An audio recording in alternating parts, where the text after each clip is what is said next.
All right, Rob. Naomi Osaka, who, she has also been very outspoken, about Black Lives Matter and, things like that. So very sharp young lady.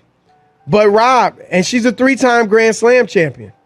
But she posted on Instagram as they get ready for the French Open that she will not be talking to media. She announced this yesterday. She will not do any media availability while competing at Roland Garros for the French Open. She cites mental health concerns for herself and fellow players. Here's what I'll read briefly. I've often felt that people have no regard for athletes' mental health, and this rings very true whenever I see a press conference or partake in one. We're often sat there and asked questions that we've been asked multiple times before, or asked questions that bring doubt into our minds, and I'm just not going to subject myself to people that doubt me.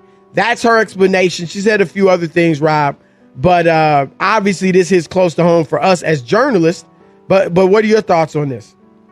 If I was running the French Open, I'd tell her to stay home. I'd tell her, take care of your mental health. You can't come here and not participate in what we do. Writers who cover our sport come from all over the world to cover the French Open, Chris. The world, yes. All right, all over the world, and they come here for tennis fans. It ain't about us. I wish these athletes would stop this attack of the media as if we're the worst people on earth. You would be afraid to live in this world without the gatekeepers and the people who are watching out for the small man and the little man in this world. And this whole notion that it's so mentally taxing to answer a few questions about tennis so that your fans know how you feel and what's going on going into the match and all the other stuff in recorded history, Chris. Can you imagine somebody coming over and asking, about, American history and things that went on to chronicle it like it's such a nuisance. Oh my God, I don't want to answer the question about how I'm feeling or how good is my backhand or how confident am I going in trying to win a major. Oh, it's so taxing. And I'm not trying to make light of her talking about her mental health, because if she has issues, stay home and get well. You signed up for this. This is what you signed up for, Chris. Go work at the post office, and people won't ask you questions other than how much is a stamp or can I get an envelope with a stamp on it? Those are the questions that are asked at work. Can you imagine being at the post office? Stop asking me questions. I don't want to answer questions. That's where we got the term going postal, right? Right.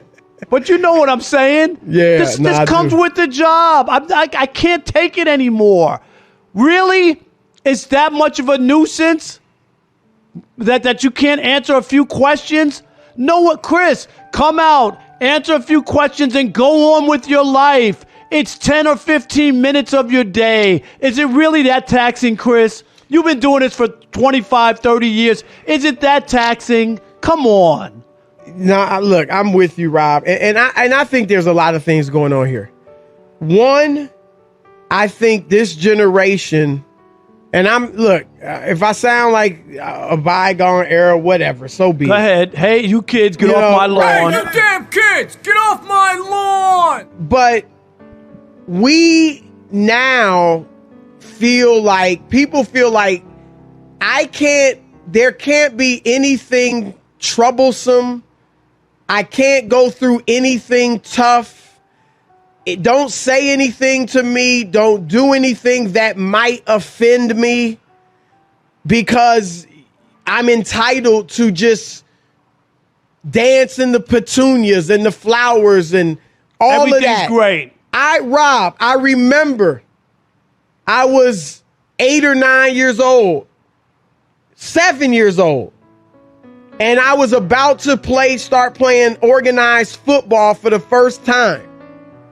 And the older kids in the neighborhood were telling me, yo, you got to be ready for the coaches to yell at you.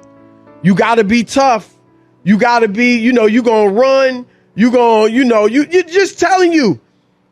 And it was tough, but that was a part of the expectation that he's the coach. He might yell if you're doing something wrong.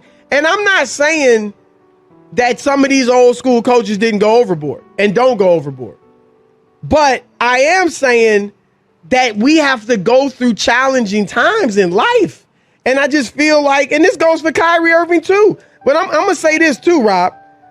What I would do, and I don't hate your idea of, look, if you got mental health problems, then don't come. Stay home. Right? But I would say this, what the leagues need to do, the NBA, the NFL, tennis, all of them, because now athletes are starting to say this, mental health. And I don't want to make light of mental health. We're not. But what I'm saying is that the leagues should hire doctors to examine these independent doctors that have no connection to the athletes, no reason to lie for them or anything.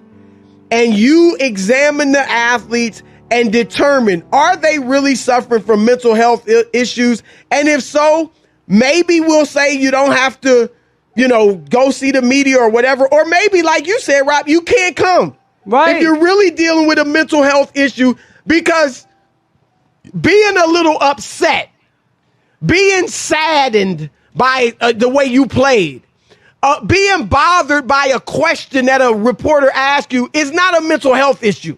It's life.